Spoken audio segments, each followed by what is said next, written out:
कहानी दो बहुओं की। नीता को तारीफ शब्द पता ही नहीं था। घर के सारे काम वह एकदम सही सही करती थी। खाना बहुत स्वादिष्ट बनाती थी, लेकिन फिर भी आज का खाना अच्छा था बहू, ऐसा उसकी सास कभी भी बोलती नहीं थी और पति भी कभी उसकी प्रशंसा नहीं करता था। उसने बनाया हुआ खाना चुपचाप खाकर उठकर दोनों पति और सास चले जाते थे। उसने खाना खाया या नहीं, इसका उन दोनों को फर्क नहीं पड़ता था। सास को वह पसंद नहीं थी। उसके हाथों से जरा सी भूल हो गई तो सास तुरंत गुस्सा करती थी। उससे भी बुरी बात यह थी कि उसके पति और उसके बीच बातचीत का ज्यादा नहीं होती थी और उन्होंने ये चुप्पी बनाए रखी थी। वह उस पर ध्यान नहीं देता था। परदेश में पढ़ाई करने गया हुआ छोटा देवर मात्र समय समय पर नीता को फोन करता था, पूछता था भाभी कैसी हो। उसका फोन आने पर नीता बहुत खुश होती थी। अपना मन हल्का करने का उचित स्थान था नीता का। कुछ ही दिनों में देवर की पढ़ाई खत्म हो गई और वह घर आया। थोड़े समय के भीतर उसे एक अच्छी नौकरी भी मिल गई। नीता को बहुत आनंद हुआ।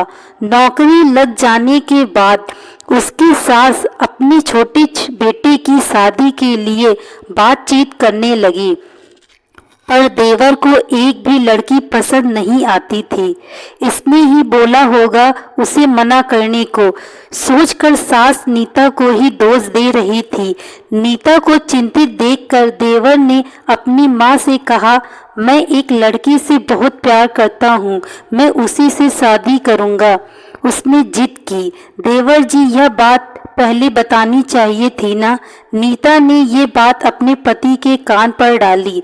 इस बात पर उसने थोड़ी कीट पीट की, लेकिन लड़की देखकर वह भी तैयार हो गया। सवाल बचा सास का, अपने छोटे बेटे का मन कैसे दुखाएगी वह। बाद में उनकी भी हाँ हो गई। नीता को बहुत खुशी हुई। उसे लगा एक अच्छी सहेली आ जाएगी। अब साथ देने के लिए, दिल के राज बताने के लिए, पर कैसी होगी छोटी देवरानी। रस बस जाएगी हमारे साथ और इस घर में। यह वह एक अलग दुनिया बसाने पर जोर देंगी देवर जी को। इस विचार से थोड़ा टेंशन में आ गई नीता। कुछ दिनों बाद नीता की छोटी देवरानी चौखट लांग कर घर में आई। देवरानी ने घर में आते ही सारे घर की जिम्मेदारी अपने हाथों में ले ली। अब सास ने अपनी छोटी बहू की ज्यादा ही तारीफ करना शुरू कर दिया। उसे माँ जैसा प्यार करने लगी। यह देखकर नीता की आंखों में आंसू आ जाते। वो सोचती, मैं भी तो यही काम करती थी, फिर मेरे साथ ही क्यों ऐसा बर्ताव। अब थोड़े दिनों बाद छोटी देवरानी पूरे घर पर राज करेंगी और फिर मेरी जगह वहां पर कोने में होगी। अपने ही विचारों में खो गई नीता। नीता के भाव समझने पर छोटी देवरानी नीता के हाथ अपने हाथ में लेकर बोली, दीदी मुझे सब पता है, मुझे अपनी छोटी बहन समझिए, देखना बहुत जल्दी सब ठीक हो जाएगा। छोटी देवरानी ने पूरे घर की जिम्मेदारी तो ले ली, लेकिन कामों में कुछ न कुछ बार बार भूल करती थी। फिर देवरानी नीता के पास जाती और मदद मांगती थी। ऐसा रोज ही होने लगा। यह देखकर सास लेकिन गुस्सा हो गई। मेरे रहते हुए वह छोटी बहू बड़ी बहू को क्यों पूछती रहती है। फिर सास भी रसोई घर में आकर चार काम शुरू करने लगी। धीरे धीरे वह छोटी बहू के साथ साथ अनजाने में बड़ी बहू से भी प्यार से बर्ताव करने लगी। प्यार से बोलने लगी, नए पदार्थ दोनों को सिखाने लगी, भूल समझकर समझाने लगी। अब सास और दोनों बहुओं में अच्छी दोस्ती होने लगी। इस वजह से बड़ी बहू का स्वभाव भी अच्छा होने लगा। उसके स्वभाव में खुलापन आ गया। सास भी दोनों के साथ कभी शॉपिंग तो कभी फिल्म देखने जाने लगी। वो अपनी दोनों बहुओं को समान प्यार करने लगी थी। इस वजह से घर का माहौल हंसता खेलता हो गया। इसके अलावा अपने भाई और उसकी पत्नी की बॉन्डिंग देखकर नीता का पति भी उसके साथ अच्छा व्यवहार करने लगा। यह देखकर छोटी बहू बहुत खुश हो गई। दीदी, घर पर पहले आप ही का हक था। ऐसा बोलकर छोटी बहू ने पूरी घर की जिम्मेदारी अपने जेठानी को दे दी। साल भर में नीता के देवर को अच्छे वेतन और बड़ी पोस्ट पर स्थानांतरित किया गया। अब छोटी देवरानी भी अपने पति के साथ परदेश जाएगी और मैं फिर अकेले रह जाऊंगी। इतना ही नहीं, इतने सालों बाद सास का व्यवहार जो इतने सालों बाद बदल गया था वह फिर से वही हो गया। तो इस विचार में नीता डर गई। देवरानी की नीता को इतनी आदत हो गई थी कि उसके बिना घर काटने को दौड़ेगा। देवरानी के आ जाने से घर का माहौल बदल गया था। वह थी ही ऐसी खुश मिजाज और ऊर्जावान, जैसा कि नाम से पता चलता है।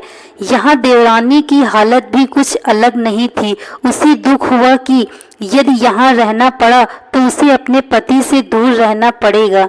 नीता के देवर की जाने की गड़बड़ और देवरानी मात्र टेंशन होने के कारण नीता सोच में पड़ी। अंत में उसने देवरानी को पूछा तो देवरानी ने जवाब दिया कि दीदी, मैं सारा दिन नए स्थान पर अकेले रहूंगी, उससे अच्छा मैं यहीं हूँ। आपके देवर को बोला है मैंने शनिवार और रविवार की छुट्टियों में आप ही यहाँ आ जाया करें। मैं भी उनके साथ जाया करूँगी, बीच बीच में थोड़ा बदलाव के लिए। उस पर वह बोलते हैं कि 6 महीनों में वापस यहाँ ही बदली कर दूंगा मैं। अपने पति की नकल करके देवरानी बोली और छोटी देवरानी भी हंसने लगी। अपनी आंखों के आंसू पोंछते हुए नीता बोली, छोटी, यह दिन वापस नहीं आने वाले। जाओ तुम अपने पति के साथ, उनके साथ भी तो कोई होना चाहिए ना। दीदी, आपने मुझे बड़ी बहन का प्यार दिया, वैसे ही भैया के रूप में एक बड़ा भाई मिला। यह भरा हुआ संसार छोड़कर मैं कैसे जाऊं? वहां अकेली का मन नहीं लगेगा। 6 महीने का तो सवाल है, वह आते रहेंगे यहाँ पर। यह सुनकर नीता ने अपनी देवरानी को खुश होकर गले लगाया। तभी देवरानी नीता को बोली, अपने पति के साथ एक अलग जीवन बनाने में समय नहीं लगता। अपनों में रहकर पति की प्रतीक्षा में ही आनंद है।